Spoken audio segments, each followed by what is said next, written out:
Before Sheldon Bruck told his Orthodox Jewish parents he was gay, the teenager looked for a way out of homosexuality. His search led him to Jonah, Jews Offering New Alternatives for Healing, which claimed on its website to help people struggling with unwanted same-sex sexual attractions. Jonah co-director Arthur Goldberg promised Bruck, then 17, that Jonah could help him change his orientation from gay to straight, according to a consumer fraud lawsuit filed Tuesday against Jonah, Goldberg and a Jonah counselor. This is the first time that plaintiffs have sought to hold conversion therapists liable in a court of law, said Samuel Wolf, a lawyer with the Southern Poverty Law Center. Gay cure therapists, cured students sue California over new law. The defendants did not respond to CNN calls and emails for comment on the lawsuit, which was filed in Hudson County, New Jersey, Superior Court. A page on the organization's website touts success stories from the program with letters from past participants and their family members.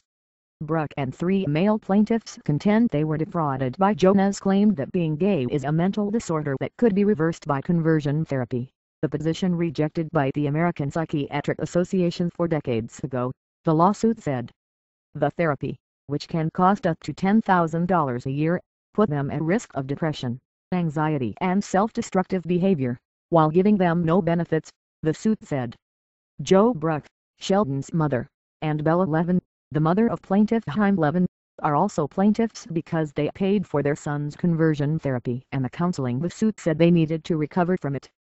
The conversion therapy techniques included having them strip naked in group sessions, cuddling and intimate holding of others of the same sex, violently beating an effigy of their mothers with a tennis racket, visiting bathhouses in order to be nude with father figures, and being subjected to ridicule as faggots and homos in mock locker room scenarios, the suit said.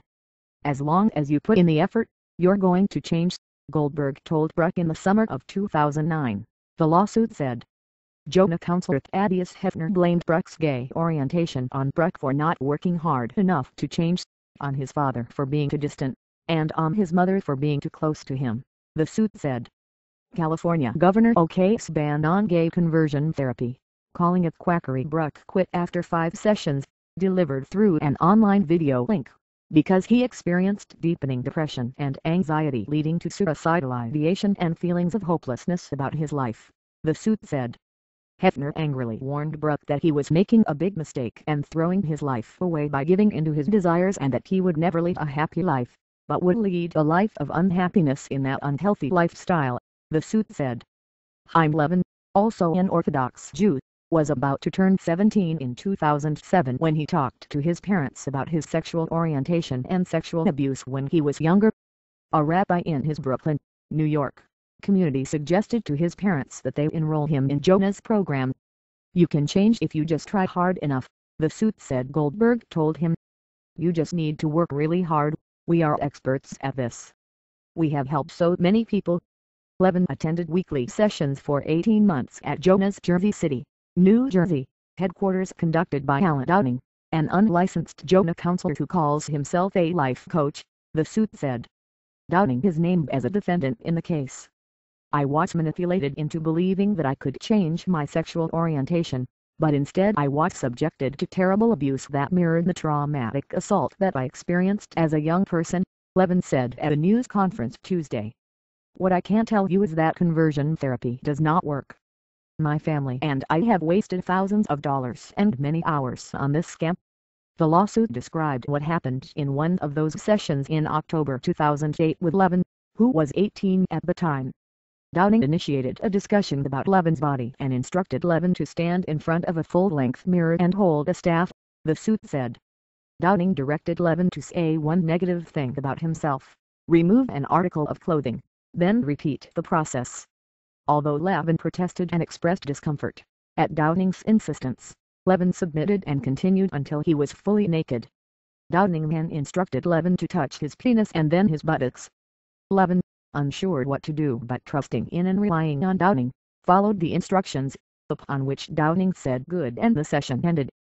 2 other plaintiffs, Benjamin Unger and Michael Ferguson, described similar incidents in the suit. On one occasion, Downing instructed Unger to beat an effigy of his mother with a tennis racket, as though killing her, and encouraged Unger to scream at his mother while beating her effigy, the suit said. conversion therapy was, in Unger's experience, psychological abuse, it said. By the time he terminated sessions with Jono, he was deeply depressed and had commenced taking antidepressant medications. Downing picked apart every human emotion and childhood disappointment of Unger, to present them as treatable origins of Unger's orientation, the suit said. I watched as grown men were frenzied into fits of emotional rage against their mothers and encouraged to act out physical violence against their parents in order to access their so-called true manhood and become more heterosexual, Ferguson told reporters Tuesday. Unger's ability to have physical and emotional relationships with men was impaired and he was unable to work for a year, the suit said. Bruck, Levin, Unger and Ferguson are adjusting well for years after their last conversion therapy treatments, according to Wolff. They have had time to get on with their lives, he said. Their lawsuit should put all conversion therapists on notice that they can be held accountable, Wolff said. The SDLZ has identified 70 conversion therapy providers across the United States. A California law signed by Gov. Jerry Brown last month made it illegal for licensed counselors to use the therapy with clients under 18.